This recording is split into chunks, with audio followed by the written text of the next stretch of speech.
पुण्यातील Porsche car अपघात प्रकरणी एक मोठी अपडेट हाती येते। त्या अल्पवयीन तरुणानं प्रस्तुत केलेला 300 शब्दांचा निबंध आता अल्पवयीन तरुणानं बाल न्याय मंडळापुढे सादर केलेला आहे। अपघात प्रकरणी आरोपी असलेल्या त्या तरुणाला बाल न्याय मंडळानं ही शिक्षा सुनावलेली होती। समुपदेशन आणि वाहतूक नियमांचा अभ्यास करण्यासाठी प्रादेशिक परिवहन कार्यालय अर्थात आरटीओ सोबत काम करणं यासारख्या इतर अटींचं पालन करण्यासाठी सुद्धा आता प्रक्रिया सुरू झालेली आहे।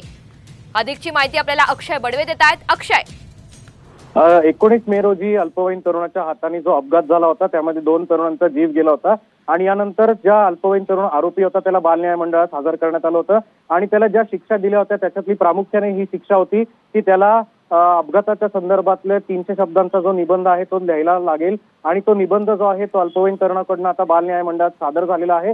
आणि इतर अटींच्या ज्या गोष्टी आहेत ज्यामध्ये समुपदेशन असेल किंवा आरटीओ संदर्भातले जे वाहतुकीचे धडे देण्याचं काम असेल त्याची देखील आता प्रक्रिया जी आहे ती त्यांच्या टीमकडून आता सुरू करण्यात आलेली आहे। मात्र सगळ्यात महत्त्वाची अपडेट हीच आहे की अल्पवयीन तरुणाकडून आता जो निबंध त्याला शिक्षा म्हणून लिहायला दिला होता तो आता बाल न्याय मंडळात सादर झालेला आहे। निश्चित अक्षय, धन्यवाद सविस्तर माहितीबद्दल।